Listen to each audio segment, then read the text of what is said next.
На этих кадрах вы можете увидеть страшную реакцию на приговор женщины-маньячки, которая убила 7 человек. А на этом видео один мужчина буквально поблагодарил судью за то, что его приговорили к смерти. В этом видео вы узнаете о самых отпетых маньяках, которых приговорили к казни. Я также покажу вам кадры их реакции из зала суда. А в конце ролика вы увидите, пожалуй, самого ужасного преступника из всех.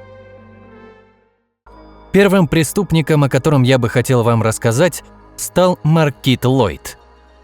Этот мужчина совершил ужасные убийства 2 женщин. Но об этом чутка попозже. Сначала я бы хотел подробнее раскрыть личность преступника. Маркит никогда не имел какой-то определенной и законной работы. Психологи, которые работали с ним, утверждали, что у мужчины были некие психологические отклонения. Он считал себя рабом, а судей и присяжных – его владельцами, которые хотят его убить за неповиновение. В любом случае, подобное описание нисколько не оправдывает его поступков. Будьте осторожны, ведь то, о чем я расскажу вам дальше, может вас шокировать. Маркит Ллойд совершил всего 2 убийства. Зато, как говорится, каких? Первой пострадала его бывшая девушка, которую звали Сейд Диксон. Одной зимней ночью в 2016 году Маркит пришел к дому возлюбленной. Он постучал в дверь, а после того, как девушка открыла дверь, он выстрелил в нее несколько раз. На шум прибежал брат пострадавшей. Он попытался вмешаться, однако преступник выстрелил и в него. К сожалению, Сейд Диксон не выжила, а ее брата в критическом состоянии доставили в больницу, где его, слава богу, смогли спасти. Самое ужасное то, что девушка была на 3-м месяце беременности, а также у нее было 2 детей. Полиция тут же стала искать преступника. И в один из дней, спустя месяц, лейтенант Дебра Клейтон посещала продуктовый магазин. Случайный посетитель указал ей, что в очереди к кассе стоял тот самый убийца беременной девушки. Дебра тут же начала преследовать преступника, однако тот был вооружен. Девушка-полицейский получила ранение в ногу во время перестрелки. После этого Маркит Ллойд подошел к ней и произвел еще несколько выстрелов, один из которых оказался смертельным. Естественно, подобное происшествие сильно взбудоражило всю страну. За Маркитом началась настоящая охота. Продлилась она всего 8 дней. Его обнаружили в одном из заброшенных домов. Когда его окружила полиция, он вышел навстречу к ним с 2 пистолетами и в бронежилете. Однако, понимая безысходность ситуации, не стал сопротивляться. В суде ему предъявили обвинения в 2 убийствах особой тяжести. И вскоре приговорили к смертной казни. И вы только посмотрите на его реакцию. Мужчина не мог до конца поверить в происходящее. After he signs, have him sign the no contact. Про следующего преступника, о котором я бы хотел вам рассказать, вы наверняка уже слышали в одном из моих предыдущих роликов про интервью с маньяками. Так вот, Ричард Рамирес был серийным убийцей, который вполне мог стать успешной моделью. Он обладал, очень уж выразительной и красивой внешностью, из-за чего то и дело к нему липли девушки. Правда, это их чаще всего и губило. Вообще, внешность этого человека вызывала особое доверие буквально у всех. Вот вы сами посудите, не может ли мужчина модельной внешности быть маньяком? Но, как оказалось, вполне может быть. Ричард Рамирес был известен под прозвищем «Ночной сталкер». Дело в том, что все свои преступления он совершал ночью. Мужчина убивал всех без разбора, из-за чего полицейские долго не могли определить личность маньяка. Его первой жертвой стала 79-летняя старушка. Он зарезал ее ножом. Спустя некоторое время он расстреливает группу из 3 молодых людей, но одна девушка из этой компании чудом выживает. Она держала в руках ключи, и пуля по счастливой случайности отрикошетила от них. Благодаря этому полицейские смогли получить словесное описание преступника. После этого Ричард Рамирес врывался в дома обычных жителей. Он насиловал женщин, многих даже убивал, но некоторых жертв оставлял в живых. Он даже убил 83-летнюю старушку, при этом нарисовав на ее бедре пентаграмму. Так он показывал свою причастность к сатанизму. А летом 1985 года он и вовсе изнасиловал 6-летнюю девочку. Надеюсь, теперь вы понимаете, какой это был ужасный человек, несмотря на его внешность. Задержали его в конце августа.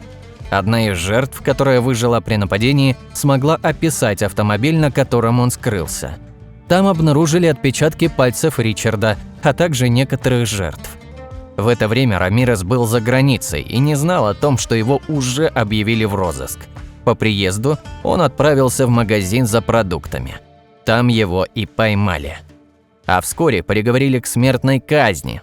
Правда, приговор так и не был исполнен.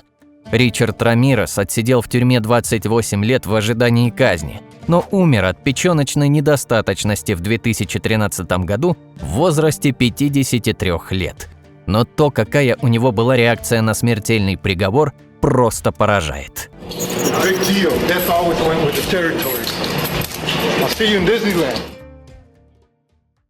А дальше я бы хотел рассказать ужасающую историю второй женщины-маньяка в Америке. Эйлин Уорренс родилась в 1956 году в штате Мичиган. Семейка у этой мадам, надо отдать должное, паршивая. Отец загремел в тюрьму, и она никогда его не видела. А мать, к слову, вышла замуж в 14-летнем возрасте. А воспитывали Эйлин ее бабушка с дедушкой. Как говорится, что могло пойти не так? В 11 лет девочка уже начала курить сигареты и принимать наркотики. Естественно, достать их сама она не могла, так что в столь юном возрасте ей приходилось заниматься проституцией. Она буквально занималась сексом в туалете за сигареты и за еду. К слову, у нее даже был половой акт с братом. Такое поведение она оправдывала издевательствами ее деда. Как она утверждала, пожилой человек изнасиловал ее, а также заставлял раздеваться. Правда, психиатры считают эту информацию ложной. В 14 лет она уже забеременела после того, как ее изнасиловал знакомый ее деда. А в 15 лет после смерти ее бабушки дед и вовсе выгнал молодую девушку на улицу. Ей приходилось зарабатывать себе на жизнь при помощи проституции. Она долгие годы занималась этим грязным делом, попутно путешествовала автостопом, и к 18 годам ее арестовали за стрельбу из пистолета из движущегося автомобиля. На суд она не явилась, да и в тюрьму ее не посадили. В 20 лет она встретила пожилого председателя яхт-клуба и вышла за него замуж. Правда, брак длился недолго, всего 9 недель. На развод подал муж, когда понял, с каким опасным человеком он решил жить. Девушка постоянно избивала мужчину его же тростью. Еще спустя 2 года Эйлин пыталась покончить с собой, выстрелив в живот. Однако попытка не увенчалась успехом. В общем, эта шизофреничка вела просто отвратительный образ жизни. Но главные ее преступления были позже. В конце 80-х, начале 90-х она совершила несколько убийств. В основном это были мужчины в возрасте на своем личном автомобиле. Эйлин, как обычно, подрабатывала проституткой у трассы, но своих жертв она, не церемонясь, убивала из пистолета, а после этого забирала все ценные вещи. Всего от ее рук погибло 7 мужчин. Все они были достаточно успешными. Поймали девушку в одном из баров для мотоциклистов. Она долгое время не признавала вину в содеянном, но спустя некоторое время все-таки дала показания. Все 7 мужчин, которые были застрелены в своих собственных автомобилях, были убиты именно ей. Ее приговорили к смертной казни. И особенно примечательно тут ее реакция в зале суда. Просто посмотрите.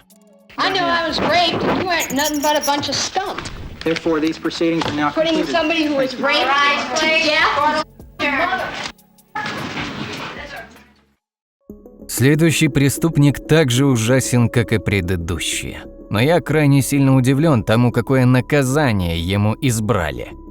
Как вы уже поняли, это видео про людей, которых приговорили к смертной казни. Так вот, Ника Дженкинс был приговорен к 4 смертельным приговорам, а сверх этого еще 450 лет тюремного заключения. И как вы думаете, за что так с ним обошлись? Достоверной информации о том, в какой семье рос Ника, нет. Однако я могу точно сказать, семейка там была явно убойная. Ведь уже в 15 лет Дженкинса приговорили к заключению в тюрьме. И уже находясь за решеткой, он совершил еще несколько нападений. В общем итоге его приговорили к 18 годам лишения свободы. Но он смог досрочно выйти на волю спустя 10,5 лет. Спустя 2 недели после выхода из тюрьмы он вместе со своей сообщницей убил 2 мужчин, которые намеревались обратиться за своеобразными услугами к проституткам. Спустя еще 8 дней полиция обнаружила тело еще одного человека. А через 2 дня нашли еще один труп. Все эти люди были застрелены из одного и того же оружия. У всех них забрали ценные вещи. Найти преступников помогли камеры видеонаблюдения в магазине оружия. Они запечатлели ту самую сообщницу, которая покупала боеприпасы. Ника сначала отрицал свою причастность к убийствам, а после признал вину. Он утверждал, что слышал голос бога Апофиса, который и твердил ему совершать столь ужасные преступления. По его словам, это началось еще в тюрьме. Там же его помещали в изолятор, где его шизофрения только развивалась. Дженкинс даже подал в суд на сотрудников тюрьмы за то, что его выпустили. Однако психиатр не нашел у него признаков шизофрении. Как оказалось, Ника симулировал все эти симптомы. В зале суда, когда ему выносили приговор, он вел себя крайне необычно. Он разговаривал на непонятных языках, смеялся и даже выл. И все это в то время, когда ему выносили смертный приговор. Еще один отпетый преступник был пойман в штате Флорида в Америке. На этот раз это был серийный насильник геев. Да-да, вы не ослышались.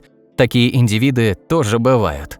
Помимо этого, Стивен Лоренцо убил 2 человек. Все свои преступления он совершил буквально под копирку. Мужчина знакомился в тематических гей-барах со своими жертвами. После знакомства он приглашал мужчин к себе домой.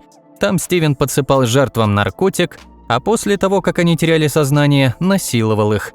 Все жертвы давали одинаковые показания. Они шли к Лоренцо домой, потом теряли сознание, а когда приходили в себя, обнаруживали, что они лежат полностью без одежды, связанные и к тому же с сильной физической болью, сами знаете где.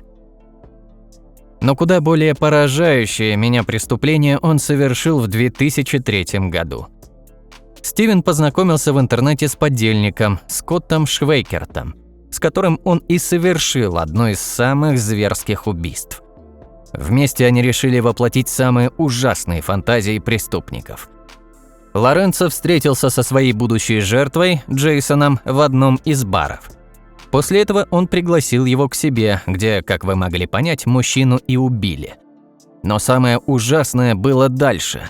Джейсона расчленили, части тела расфасовали по пакетам, а после разбросали по всему городу.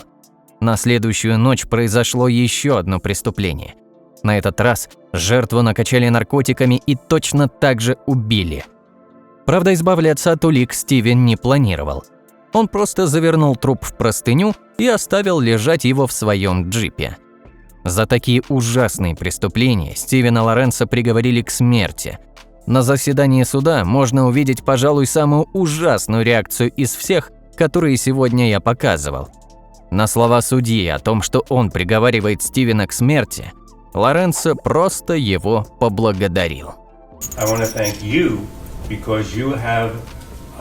Had incredible tolerance and patience and fairness to me.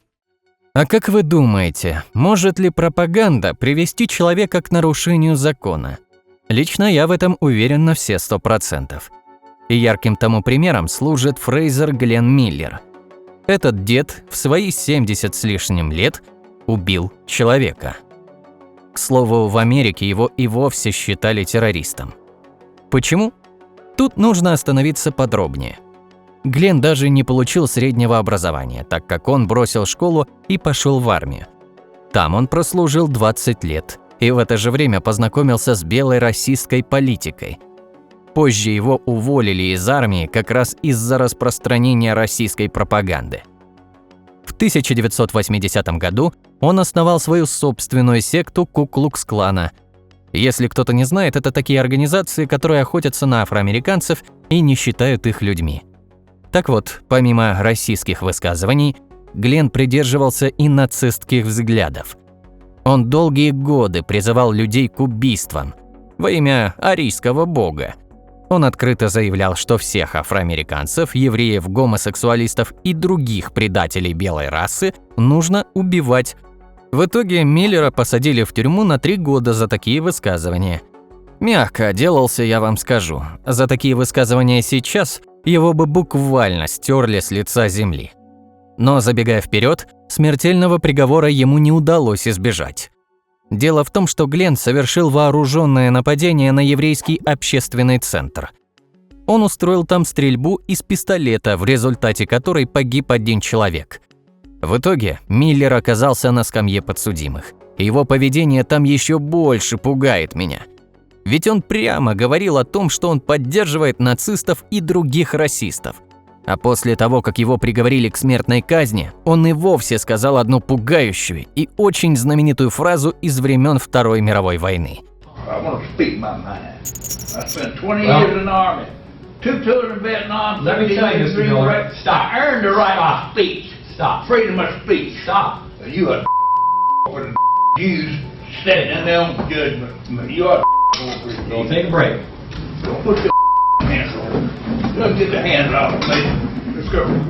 Дождаться своего наказания он так и не смог. Спустя 7 лет он умер в своей камере. Ну и последний преступник в моем списке – Мартес Абрам. Этот мужчина средних лет, казалось бы, совершенно обычный. Он и не выглядит как преступник. Да и до того, что он устроил в одном из магазинов Walmart, за ним не замечали совершенно никаких преступлений. Мартес Абрам в 2019 году совершил двойное убийство. Он застрелил 2 обычных людей в магазине, откуда его уволили. Как мне кажется, его крайне сильно задела потеря работы. Но все равно мотив содеянного до сих пор не ясен. Полицейские на месте преступления также обнаружили автомат АК-47. И по их словам, если бы Мартес использовал его, жертв было бы в разы больше. В любом случае, за содеянное его приговорили к смертной казни. Но его реакция на приговор показывает, что человек действительно любил свою жизнь. Взрослый, здоровый мужик буквально заревел в зале суда, когда услышал то, что его ждет смерть.